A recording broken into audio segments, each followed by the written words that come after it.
Hello and a very warm welcome back to the garden. Now this is a fun video. I'm showing you 15 tips plus 3 bonus ones on how to get started. So if you're just starting your food growing journey, which is super exciting, the tips that I'm going to give you are designed to make sure that you can get started on the right foot. So let's go.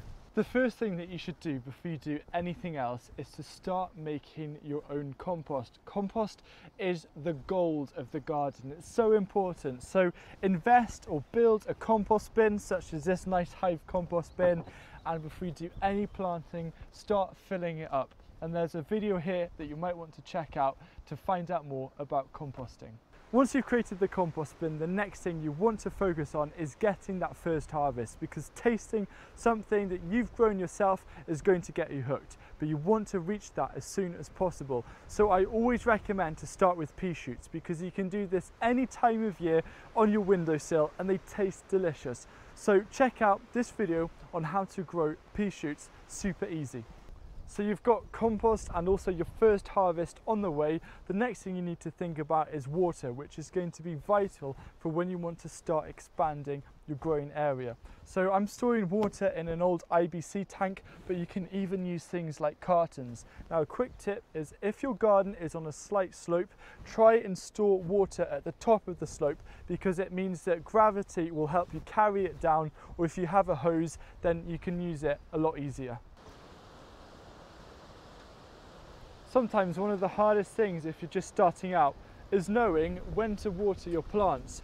So I use 2 very quick things. The first one is, if I have seedlings in pots or containers like this, if the first 1 centimetre or ½ an inch is dry, it's a cue for me to water them.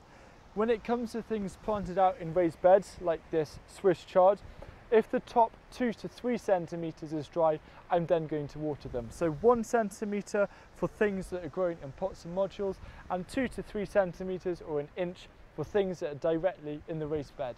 One of the hardest things if you're just starting out growing food is knowing where to invest and also what to buy, because you become bombarded with all sorts of things. So the biggest tip is to invest in quality, because a long-term investment on something good like this seed tray container from ContainerWise is going to last 15 years rather than a cheap container. And if you're not happy to invest in quality, try and look for things that are free to make, or at least really cheap, that are also environmentally friendly.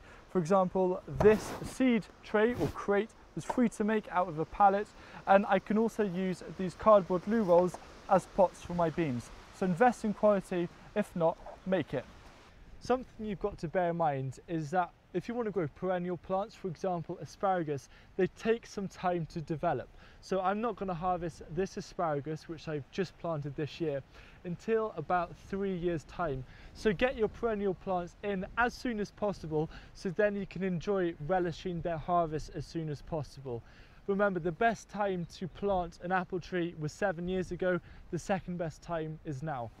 If there's one thing that I want you to take from this video, is to know that having a healthy soil is the key to having healthy plants. And a healthy soil is simply made by minimal soil disturbance. This is where you just put a layer of compost on top of the soil every single year, and you don't need to dig it in. And if you want to find out a bit more, then the best person to check out is Charles Dowding. A habit that you've got to develop early on is, if you see a weed, pull it out there and then. Don't let it grow, try and get the roots as well. And the reason why is because weeds can quickly take over. So I'll be doing a video very soon actually about more details on weeding, so check it out. But just for the time being, if you see any weed, pull it out. You're going to thank yourself later on. One of the best things about growing your own food is having the freedom and choice to choose what you want to grow. And I highly recommend that you dedicate a little bit of time growing things that you aren't really likely to find in shops. For example, mixed beetroot. It's just so much fun to try out new things that you wouldn't otherwise get.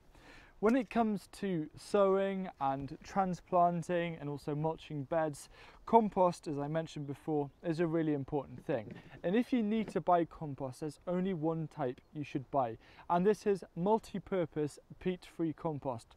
I feel that seed compost is a bit of a scam, it's a waste of money, you don't really need it, and you can do all of the things from mulching to seed sowing, as simple as that.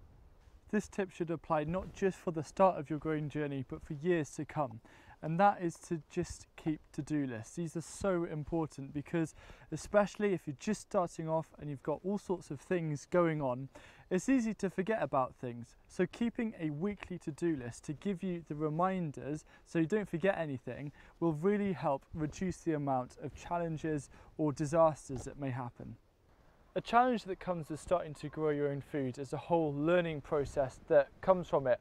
And there might be things that you read or watch that you don't quite understand. And don't worry about this. Instead, use a method called the just-in-time method. So this is where you learn what you need when you need it. And then over time, you will progress. Being a vegetable gardener, you're going to end up buying a lot of seed packets. And something I want you to know is that even though they have best before or sow by dates, they're still going to last longer than that. For example, these butternut squash, the best before was 2017. We planted 6 seeds in 2020 and all 6 came up. So don't throw away those old seed packets. Yes, the germination rates might reduce, but you can still get some great crops. I understand that the start of your food growing journey is hugely exciting, but there's one thing that I want you to know, and that's not to bite off more than you can chew. You don't want to end up growing loads of things only to feel overwhelmed and not know how to cope with it all. So the best way to reduce the likelihood of this happening is by starting small and then growing slowly over the years. Start expanding your setup. If you ever feel like you're a bit too overwhelmed, then just put something like landscape fabric or cardboard over the top of your growing space. Maybe it's half of it, even just a quarter, to free you up. And then when you feel that you can have time to dedicate to it and you're in control, remove the landscape fabric or the cardboard and it will be ready for you to grow in straight away. Before we go into the 3 bonus tips, I want to focus on one thing that is absolutely critical. And this is to expect failures. Failures do happen and they will happen, and it's just part of gardening. Not everything's going to go to plan.